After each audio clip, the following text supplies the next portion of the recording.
Em trade de volatilidade, a relação stop-alvo fica sendo 1 para 1? Depende. Depende do modelo que você está usando. Não existe fórmula. Não existe. Isso é certo e isso é errado, tá, galera? Existe, isso foi testado e é bom, e isso foi testado e não é bom. Então eu tenho trades de volatilidade que são de 1 para 1, boa parte. Eu tenho trades de volatilidade que são 2 para 1, também são muito bons. Tá? Eu tenho trades de volatilidade cujo segunda e terceira entradas, o alvo é menor do que o stop. Portanto, eles seriam teoricamente trades que você não faria. Que a maior parte das pessoas fala, não pode fazer o trade se o alvo for menor do que o stop. Pode, desde que a relação matemática no final, né, seja positiva, pode. Esse é o ponto. Não existe isso. Quando você fala que não faça isso, é porque quando o iniciante vai começar, ele vai fazer scalp. Quase todo mundo que entra no mercado vai fazer scalp no índice. E aí o cara quebra. Por quê? Porque scalp quase sempre tem o alvo menor do que o stop. Quase sempre.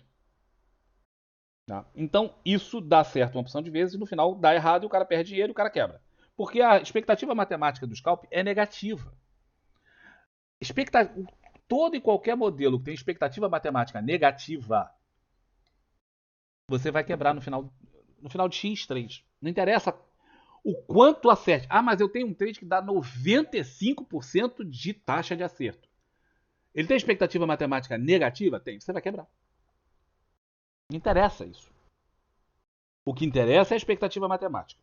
Se for positiva, você vai ganhar dinheiro. Se for negativa, você vai quebrar. E quanto mais trades o cara faz, que é o que o scalp faz, muito trade, muito trade, muito trade. Quanto mais trade o cara faz, se a expectativa matemática for negativa, mais rápido ele quebra. Então não existe uma coisa assim. É assim, tem que ser assim. Não. Tem que ter expectativa matemática positiva, incluindo os custos, que é outra coisa. O pessoal faz essas contas todas e nunca bota os custos.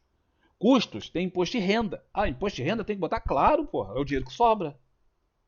Quando você ganha num day trade, você não ganha, vamos dizer que você ganhou R$ 1. Você não ficou com R$ 1.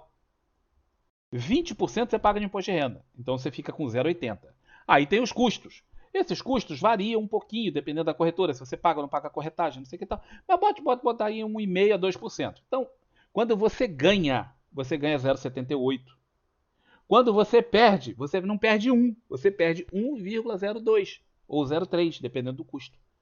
Por quê? Porque você perdeu cheio, perdeu 1. Vamos dizer que o alvo seja 1 para 1, né? Você perdeu 1 mais os custos. Então a conta tem que perceber que quando você ganha 0,78 nesse exemplo, e quando você perde 1,03.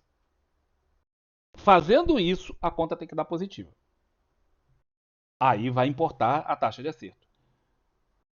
Bom, não. Ah, mas é 1 para 1, então tá bom. Não, não tá. Porque se for 1 para 1 e a taxa de acerto for mais ou menos 55, 60%, você vai perder dinheiro no longo prazo. Um alvo de 1 para 1, você tem que ter uma taxa de acerto mais acima de 70%. Se vocês forem fazer as contas, vocês vão descobrir isso.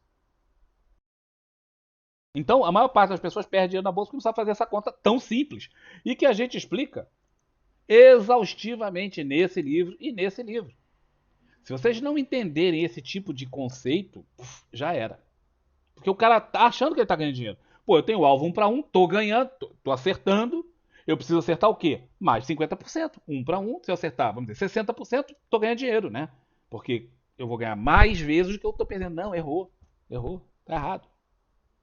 Sua premissa inicial tá errada. Todo o cálculo depois está errado também. Então é muito importante vocês olharem esses livros, é muito importante vocês terem esses conhecimentos, senão já era.